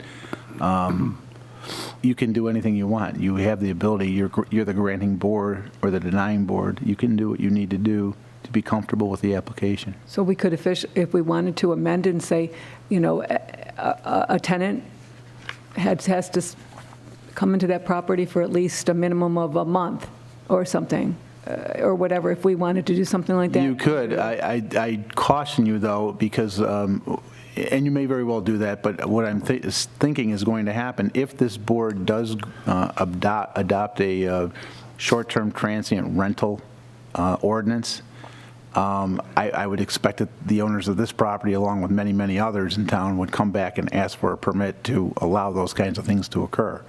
So one way or the other, they could come back and ask for that, or they can live with what they've got now. Okay. Well, seeing how we have not had a public hearing on that at this point, and that hasn't been finalized, the easy answer to Councilperson Straw's question is that yes, there is the ability Absolutely. to include all of these, some of these, or additional items. So, yeah, right. Other questions, board? Okay, Chris, go ahead. To address some of Mr. Moore's comments, I believe, I can't speak for Ms. Nguyen, but I believe that was her intent. And when construction was finally complete, 2 weeks later, COVID hit. And she suddenly had a property that was very difficult to fill, and she explored options that allowed her to keep the property above water during that transition. How many shorter term and, how you define shorter term can be various, whether that's 2, 7, 14, or anything under 30 days. I don't have a strong understanding of how often that was occurring. As mentioned last week, 2-night rentals is a logistical nightmare in my opinion.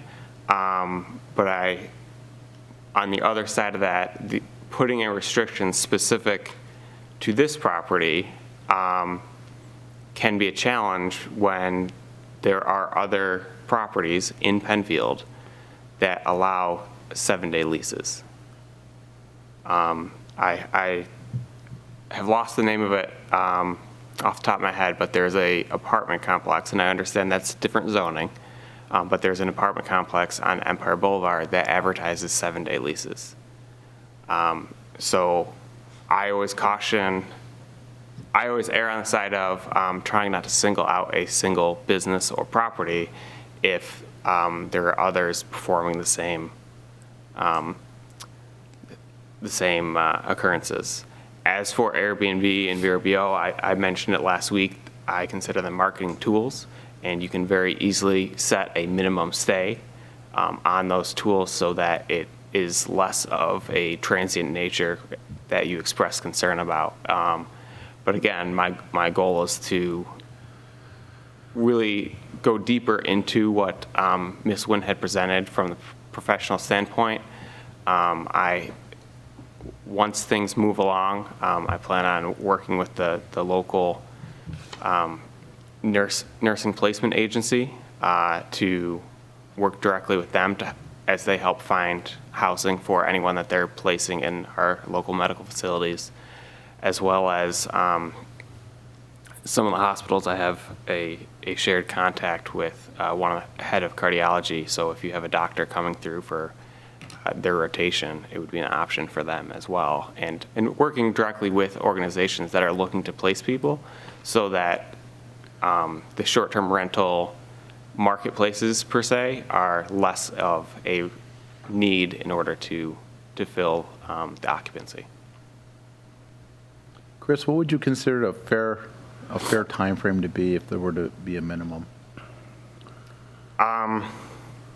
My immediate thought would be 7 days, because you do have executives traveling for a week or so at a time, and there are times when if you have someone there for 6 to 9 months, someone may immediately fill that next 6 to 9 months, but there's a gap between there where being able to fill that gap with a 7-day rental allows the property to continue to support itself.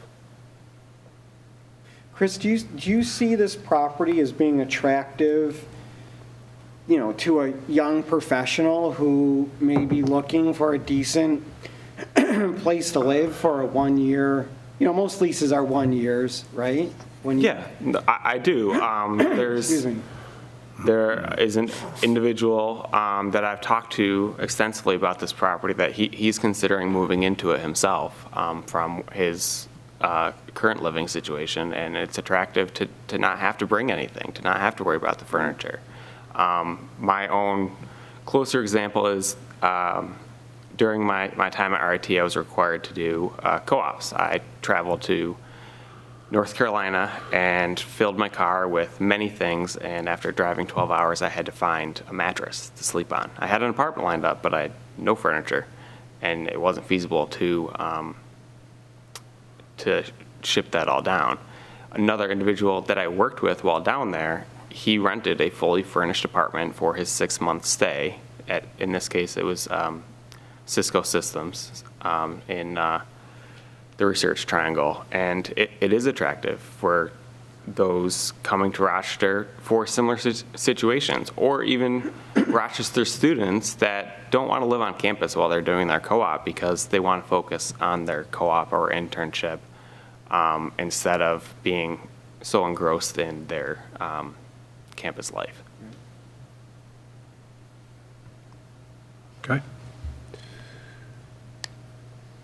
I too will share a similar concern that Mr. Moore has, that I'll be a little more open. I think we got sold a bill of goods by the Winds at the end of the day, and I think the intent, what we heard, and what took place, I think this board was grossly misled, and I would say that to Ms. Wynn if she was sitting here next to you as well. And so I'm very sensitive about the next person coming in. This is a historic building. She did invest to bring it up to its glory that it once was. But overall use, I'll give her an F for that at the end of the day. And I don't want to turn this into a Red Roof Inn on Atlantic Avenue or Browncroft Boulevard. And so I too have some reservations as well, and I might be looking to put in a condition that has some minimum level of stay, and it won't be a 2 or 3 night is kind of where I am. So I don't know how the rest of the board feels, but my own personal view is that I might like to take another 2 weeks soak time. If you'd like a decision for me tonight, it'll be an easy decision. Board? Further questions, comments? Actually, just one question, maybe Jim, you could answer this. The property to the west, granted, I don't think there's any historic connection to that, but is that a similar use? Is that a apartment, multifamily? That is a two-family dwelling. Mr. Wynn lives on that site with his daughter. But there are others living on that site as well. And I think that they are in a situation where they have been using VRBO and Airbnb to bring people in. I don't know enough about it to give you an answer as to what's really going on, but it is more than a two-family dwelling at this point. That's what it appears, as you drive by or you see cars, that sort of thing. That's why I ask. Yes. Actually, at one time, when it was rebuilt, it was actually a single-family residence or two-family residence at one time. And when it was rebuilt, Mrs. Wynn was actually running one of her businesses out of the house with employees, which she could not do as a customary home occupation. So. Okay. And then my only other question, other than Mr. Holzberg's comments at the last meeting, is the department received any comments from neighbors anywhere else about the property? Not regarding that. Not regarding either property at this point in time. I think it's more of an internal thing with the town looking at the other property, which we are doing. All right, thank you. An ongoing issue. Yes. I would, I guess, just before I wrap up, agree with Supervisor LaFountain. I'd probably inclined to want to see something added to the approval that would set some kind of time frame on it. What that exact day is, I'm not sure I'm prepared to say, but I would appreciate a little more time to maybe walk through that, see what we could come up with that might be suitable. Other questions, comments, board, at this point? Staff, anything additional that you'd like to see added that we haven't heard either at the public hearing or this evening? The Holzbergs brought up the idea of the lighting, the soffit lighting, which evidently has been an issue to, it was early on. I think they turned it down. I think it's on dimmer switches, if I'm not mistaken. I don't know for certain if it is. But in any event, I mean, as a condition of approval, you might want to just make sure that it's at a level that it's not going to be obtrusive to the neighbors. Understand. Other than that, I have nothing else. Okay. All right. Chris, any additional comments at this point that you would have for the board? No, I appreciate the time again to come in and talk about it. I was hopeful that it might go in front of you on November 3rd as we're working through our contract schedule. Understand. But I understand if you would like to take additional time. Yep. Okay. I would then, see no more comments or additional comments. I would move that we hold this until the November 10th work session of the board. Second. Okay, it's been moved by LaFountain, seconded by Mr. Ockenden. I'd ask for a roll call vote, please. Draw. Aye. Cole. Aye. LaFountain. Aye. Moore. Aye. Ockenden. Aye. 5 ayes. Okay, we'll add this to the 10th of November, Mr. Costello. All right, Chris, thank you for your time. Thank you. Thank you. Yep. We'll move on to item D. Item D is cannabis opt-out of on-site consumption. This is local law number 1 of 2021, and we held the public hearing last Wednesday on that. There was no one that came in to speak for or against that particular item. I would ask the board any current discussion on that matter.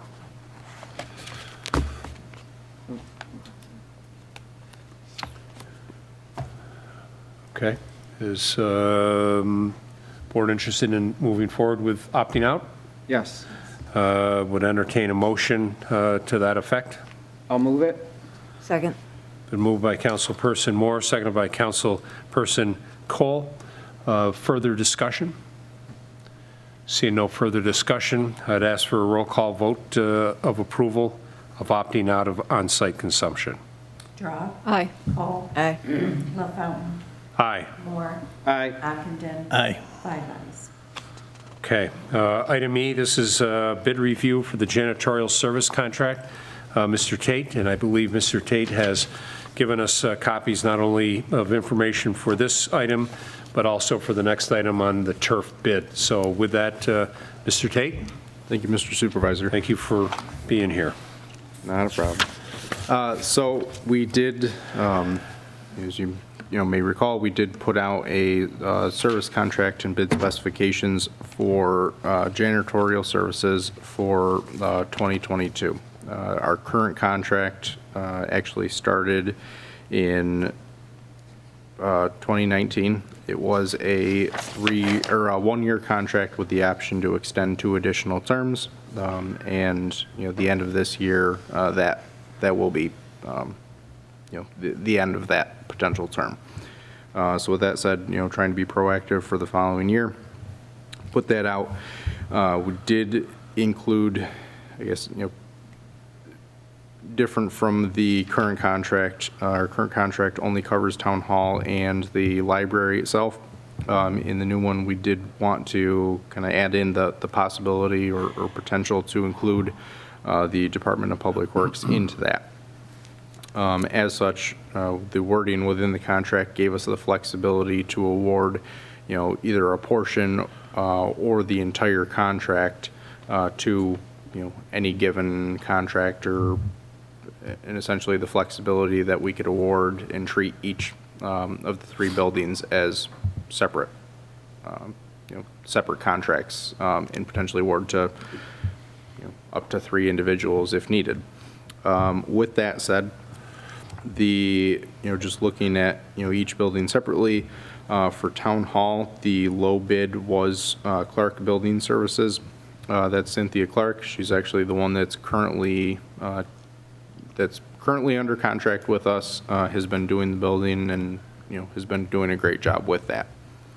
So at least as far as Town Hall, my recommendation would be to, award that portion to her. As far as the library, the low bid was Duran Cleaning Services. I've spoken to the owner for that. They actually, while they are a new company, at least for bidding towards this type of janitorial contract for us, they are doing similar work. They're actually doing some work for Monroe County itself. I believe they have the contract for the public safety building, if I'm not mistaken.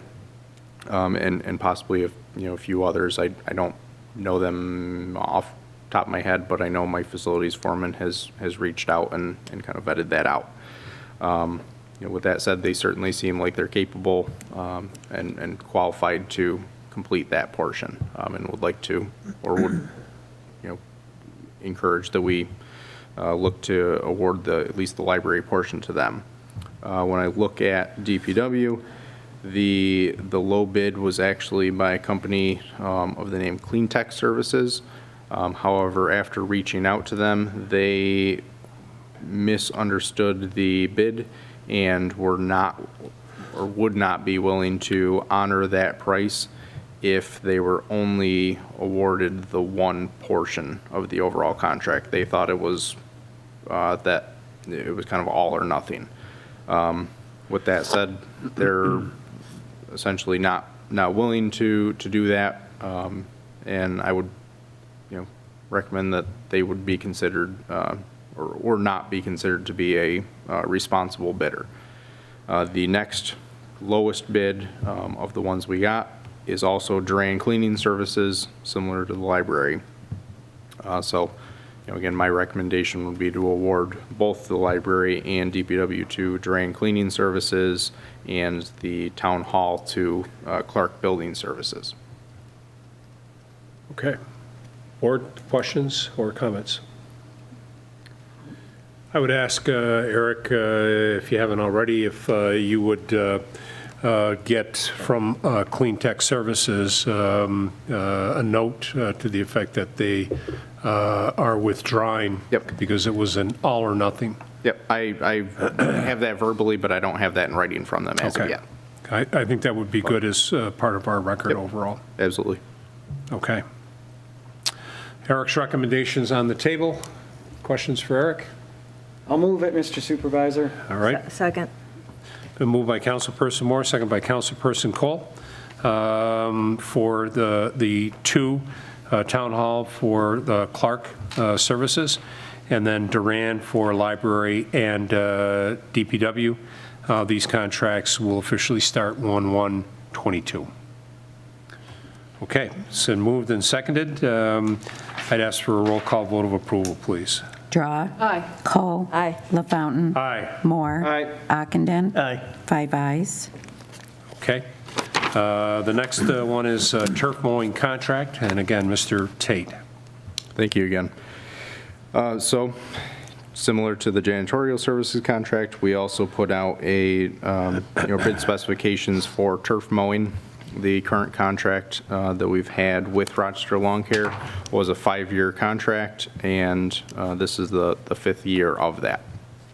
Again, trying to, not only prepare ourselves and make sure that we're set and ready for the spring, but also to give, all of the contractors as much time to, prepare, gather equipment, hire employees, and whatnot prior to, the beginning of basically the 22 mowing season.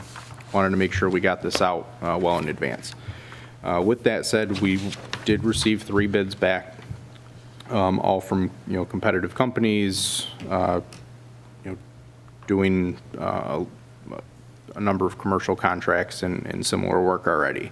With that, Brightview Landscapes was the overall cheapest of basically all the bids. Well, we did have them in request that they break it down by, what properties and percentage or, portion of the total acreage of the properties is mowed weekly. So things like Town Hall, Community Center, some of our, the various parks within the town, those all fall under the weekly mowing.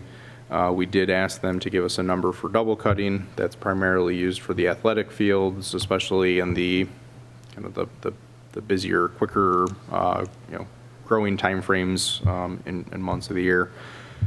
Did give, a number for that, as well as biweekly mowing. That's typically for the areas in town property that we've got kind of throughout the town, around stormwater management ponds, little pocket park areas, portions of kind of right-of-way, some of the smaller areas kind of throughout.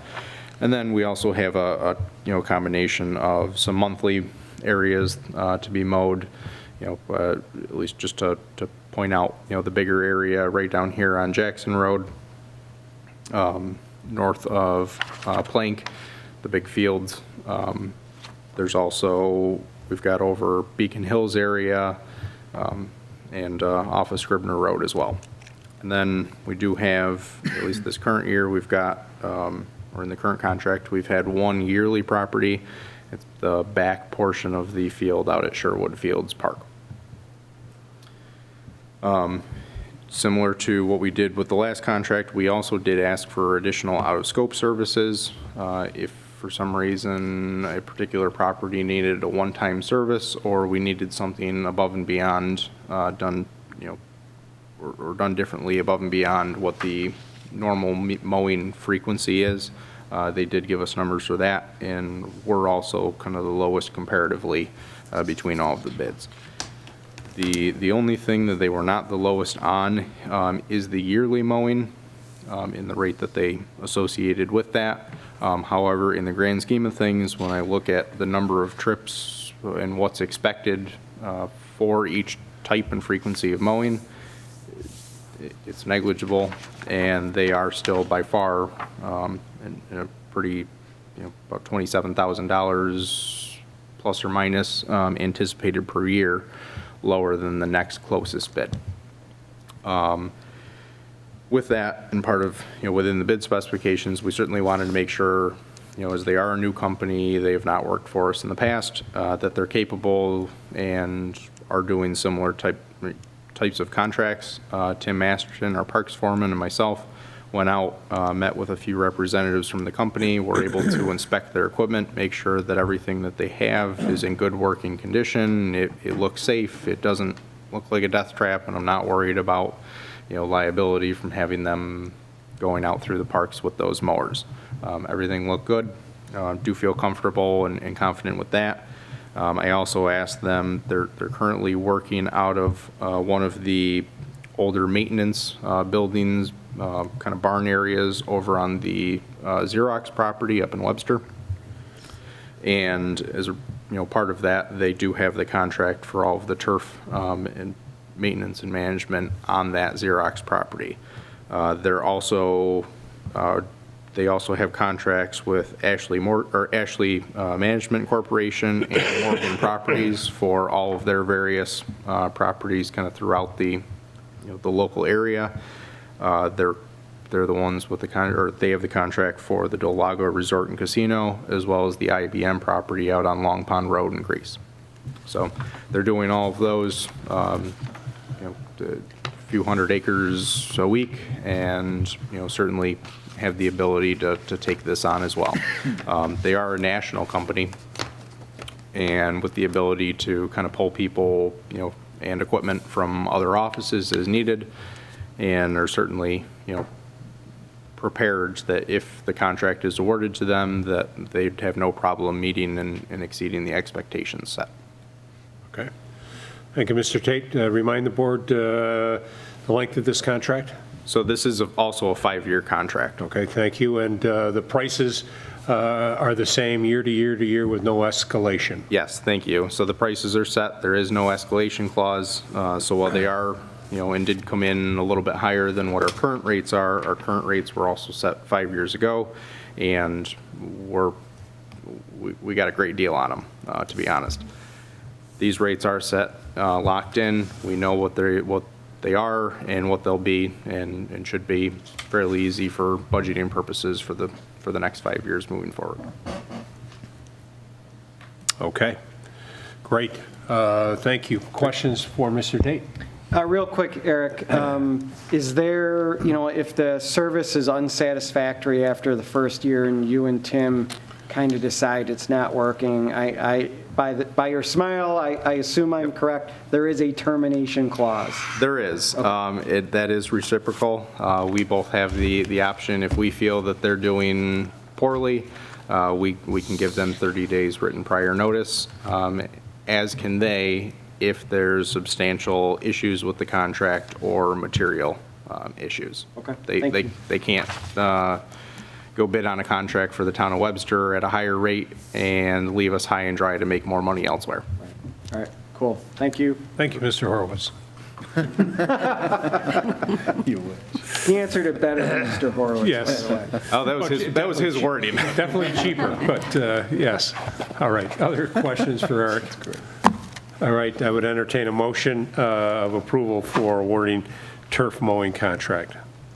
I'll move that, Mr. Supervisor. Second. Been moved by Councilperson Draw, seconded by Councilperson Ockenden. Further discussion?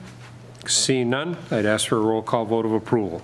Draw. Aye. Cole. Aye. LaFountain. Aye. Moore. Aye. Ockenden. Aye. 5 ayes. All right, thank you. Our last item under action item this evening is the Greater Rochester Disc Golf Club, the town acquisition of disc golf baskets. And I think I provided some information to the board based on some input feedback that we received from the Greater Rochester Disc Golf Club. Their ask of the town is the consideration of funding baskets for the site. So this is really, other than in-kind work that the town has done either through some mowing, removal of dead, diseased trees, things like that.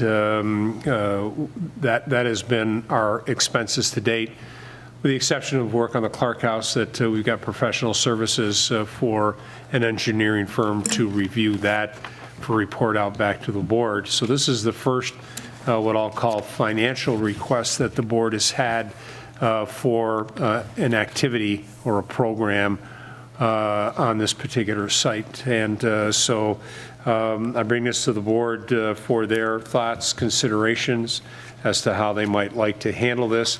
Obviously, we'll set some precedent, always with the first one, so there needs to be at least some thought given to tie back, and so as we get other requests that we may not always be able to fund for the exact dollar amount being asked for, again, dependent upon size and scope. But again, this is our first one, and so would entertain any thoughts or comments. Wasn't there a fundraiser over the weekend for, That was a fundraiser. That is correct. and that's not going to fund for the baskets? That is not going to fund the baskets. That's going to fund tee boxes, signs, and other things is what they're proposing. So that they're proposing that they will take care of all of those costs. They're estimating all of the costs to be approximately $20,234. Out of that, baskets that they estimate is $8,600. So they're asking for something in the neighborhood of about 45% of what they believe is the overall cost for that. We have money in the budget for something of that nature? You have money in the rec trust fund to be used for things like that. Well, that's a nominal amount. It's not like it's an outrageous, but like you say, it would set a precedent, but they are doing a lot to put this together. So I'd ask the board, do you need more time to consider putting some parameters together? Because you know what the next ask is. Yeah. The next ask is for Right, pickleball. Right. And, Which will be a lot more than that. that. Will be for $8,600. I mean, let's, Right.